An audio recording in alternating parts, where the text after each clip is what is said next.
Jam pukul 9 malam. Aku berjalan ke arah Dataran Merdeka selepas kerja lewat. Udara sejuk menyegarkan. Tapi ada sesuatu yang berbeza malam itu. Tiada bunyi kendaraan yang sesak seperti biasa. Hanya desisan angin yang pelik. Sebuah kedai dengan papan tanda bertuliskan "Barang-barang lupa" menarik perhatian aku. Pintu kedai itu terbuka luas. Dan seorang wanita muda berpakaian kebaya peranakan berdiri di pintu masuk. Tersenyum lembut padaku. "Datanglah masuk," katanya dengan suara yang lembut, seperti bernyanyi. "Kau telah mencari sesuatu yang hilang, bukan?" Aku terfikir seketika. Benar. Jam tangan warisan ayahku telah hilang seminggu lalu. Tanpa berpikir panjang, aku melangkah masuk ke kedai itu. Di dalam kedai, ruangan itu lebih besar dari yang dilihat dari luar. Rak-rak kayu penuh dengan barang-barang pelbagai. Jam tangan, cincin, buku lama, mainan kanak-kanak, dan pakaian tradisional. Setiap barang kelihatan seperti ada nyawa sendiri, bersinar dengan cahaya lembut. Wanita itu mengambil sebuah jam tangan yang sama dengan yang hilang daripadaku. "Ini milikmu, bukan?" Aku mengangguk dengan terkejut. "Bagaimana awak tahu?" "Dia telah memanggilmu," jawabnya sambil menghulurkan jam itu. "Tetapi untuk mengambilnya balik, kau perlu melakukan satu syarat saja. Beli satu barang lain dari kedai ini, dan janjikan untuk kembali malam ini lagi." Aku melihat sekeliling dan memilih sebuah buku lama bertajuk "Catatan Malam Kota Kuala Lumpur". Harganya hanya RM1. Aku bayar dan keluar dari kedai. Rasa hairan, tapi gembira karena mendapatkan jam tangan aku kembali. Apabila aku keluar dari kedai, aku terkejut melihat bahwa seluruh pasar malam kini penuh dengan orang. Tetapi ada sesuatu yang pelik tentang mereka. Semua orang itu tidak bercakap, hanya berjalan dengan perlahan. Mata mereka kosong, seperti sedang melihat sesuatu yang tidak kelihatan. Lampu-lampu mula berkelip-kelip, dan warna-warnanya bertukar menjadi lebih gelap, ke arah merah dan ungu pekat. Aku Cuba berjalan keluar dari pasar malam. Tapi setiap kali aku berpikir telah sampai di pintu masuk, aku hanya kembali ke kedai barang-barang lupa. Jam tangan aku menunjukkan jam 9:30 malam.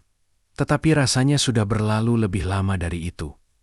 Wanita itu muncul lagi di hadapan aku. "Kau belum boleh pergi," katanya dengan suara yang kini kelihatan lebih sejuk. "Janjimu belum dipenuhi. Kau perlu kembali ke kedai ini lagi malam ini." "Apa maksud awak? Malam ini masih belum berakhir," jerit aku dengan tergesa-gesa. Dia tersenyum dengan wajah yang mula berubah bentuk. Kulitnya mula mengelupas, dan mata dia menjadi lebih besar dan gelap. Di pasar malam ini, malam tidak pernah berakhir. Setiap kali kau Cuba pergi, masa akan kembali ke pukul 9 malam. Hanya mereka yang memenuhi janji boleh keluar. Aku melihat sekeliling dan nampak wajah. Wajah orang di pasar malam itu mula berubah juga. Beberapa daripadanya menghadapkan wajah yang rosak dan hancur, tapi mereka tidak sedar atau tidak kisah. Aku menyadari bahwa mereka semua adalah orang yang pernah mengambil barang dari kedai itu dan gagal memenuhi janjinya. Aku membuka buku yang aku beli. Setiap halamannya penuh dengan tulisan tangan yang kasar. Cerita-cerita orang yang terperangkap di pasar malam ini selama bertahun-tahun. Sebuah tulisan terakhir menarik perhatian aku. "Cari jalan ke bawah ke dalam tanah. Di sana ada pintu keluar sebenar. Tapi kau perlu berani menghadapi apa yang ada di sana." Dengan berani, aku meninggalkan kawasan pasar malam yang terang dan berjalan ke arah kawasan belakang Dataran Merdeka, di mana terdapat lorong sempit yang menuju ke bawah, ke dalam sebuah lorong bawah tanah yang sudah tidak digunakan. Lorong itu gelap dan penuh dengan bau lembab dan lama. Aku menggunakan cahaya telepon bimbit untuk menerangi jalan. Di ujung lorong, ada sebuah pintu kayu tua dengan ukiran wajah-wajah yang menangis. Apabila aku menyentuh pintu itu, ia terbuka dengan sendirinya. Di dalam adalah sebuah ruangan bawah tanah yang luas, dengan tiang-tiang kayu yang tinggi dan tanah liat yang basah. Di tengah ruangan, ada sebuah meja kayu dengan sebuah bekas besar di atasnya. Di dalam bekas itu adalah ribuan barang kecil. Jam tangan, cincin, anting-anting, dan barang-barang lain yang kelihatan familiar. Setiap barang itu milik orang yang terperangkap di pasar malam itu. Aku melihat jam tangan. Ayah, aku berada di antara mereka. Suara wanita itu terdengar dari belakangku. Semua barang itu adalah ingatan yang ditinggalkan. Untuk keluar, kau perlu meninggalkan sesuatu yang berharga untuk menggantikannya, sesuatu yang benar-benar milikmu.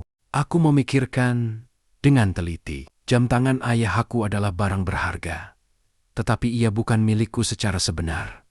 Ia adalah milik ayahku yang telah meninggal dunia. Aku melihat ke dalam poket bajuku dan mengambil sehelai foto kecil. Foto aku bersama keluarga ketika kecil. Satu-satunya barang yang benar-benar milikku dan tidak pernah aku tinggalkan.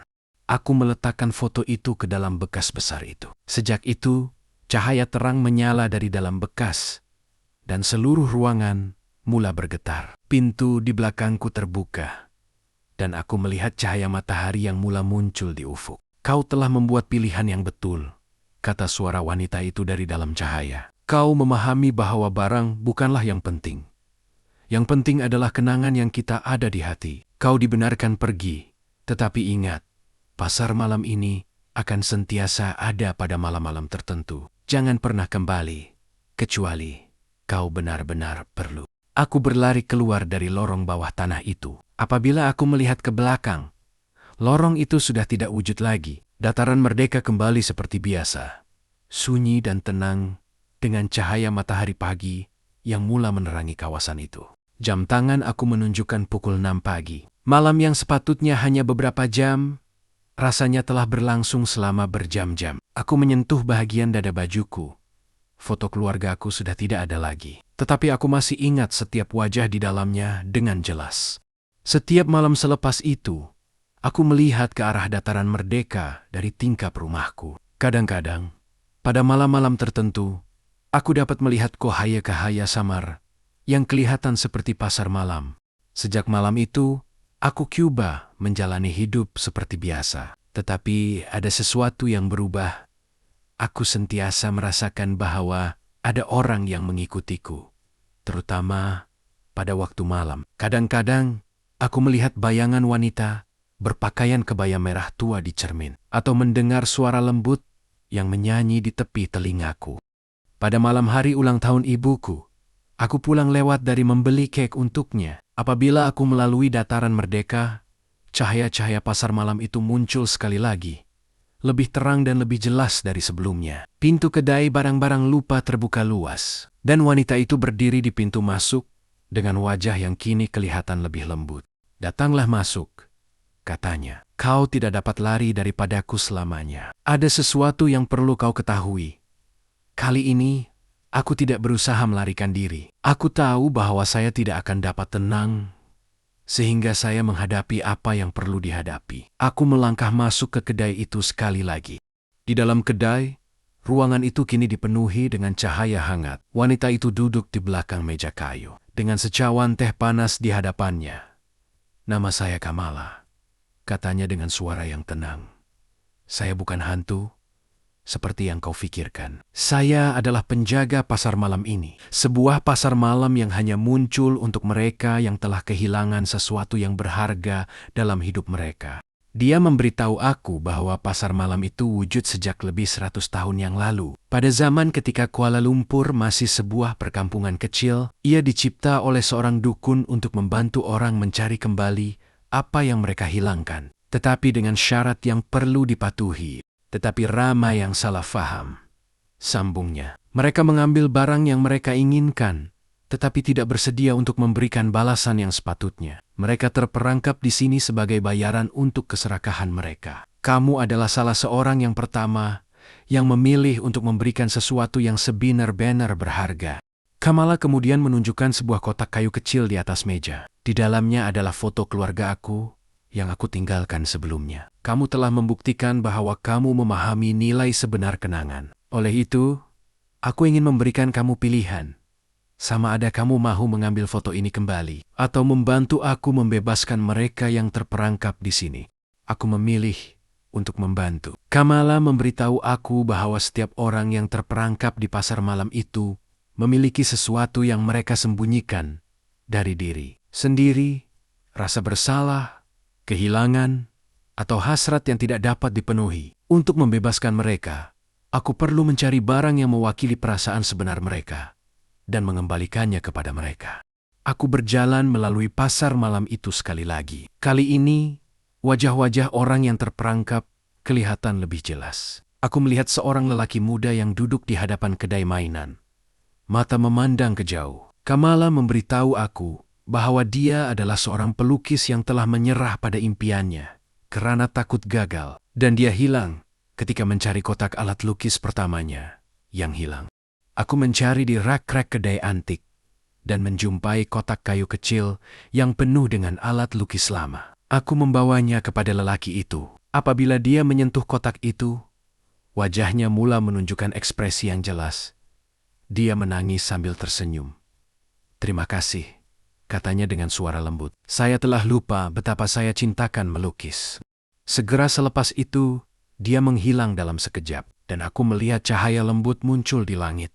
Tandanya dia telah dibebaskan dan kembali ke dunia sebenar. Setelah membantu beberapa orang lagi, Kamala membawa aku ke bahagian paling dalam pasar malam. Sebuah kedai kecil yang tidak kelihatan sebelum ini dengan papan tanda bertuliskan rahasia yang tersembunyi.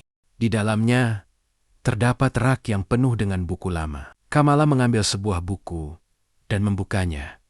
Ia adalah buku yang sama yang aku beli sebelum ini. Catatan malam, Kota Kuala Lumpur. Tetapi kali ini, setiap halaman penuh dengan cerita sebenar tentang orang-orang yang pernah tinggal di Kuala Lumpur. "Aku juga pernah terperangkap di sini," katanya dengan suara yang sedikit getar. "Ratusan tahun yang lalu, saya kehilangan suami saya dalam banjir besar. Saya mencari dia selama ratusan tahun, sehingga saya menemui pasar malam ini. Saya mengambil gelangnya yang hilang, tetapi tidak bersedia untuk melepaskan rasa sakit kehilangan saya. Saya telah menjadi penjaga di sini sejak itu, menunggu seseorang yang dapat membantu saya juga. Aku memahami apa yang perlu dilakukan. Aku mencari di seluruh pasar malam dan menjumpai sebuah kotak kecil yang berisi surat-surat lama antara Kamala dan suaminya. Aku membawanya kepadanya.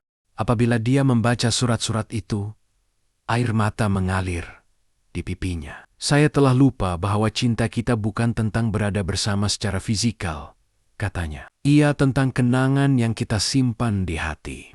Pada ketika itu, seluruh pasar malam mula bersinar dengan cahaya terang. Semua orang yang masih terperangkap dibebaskan dan menghilang, dan kedai-kedai mulai hilang satu demi satu. Kamala melihat padaku dengan senyuman yang tulus.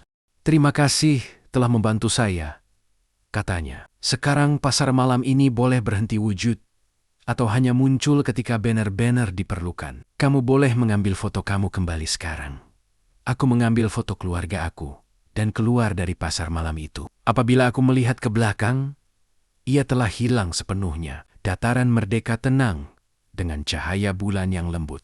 Sejak itu, aku tidak pernah melihat pasar malam itu lagi. Tetapi kadang-kadang, ketika aku melihat orang yang kelihatan hilang atau tertekan, aku menyampaikan message yang Kamala berikan padaku. Kadang-kadang yang paling penting bukanlah apa yang kita miliki, tetapi apa yang kita ingat dan bagaimana kita menghargainya. Sampai di sini dulu cerita kali ini. Sampai jumpa di next video selanjutnya.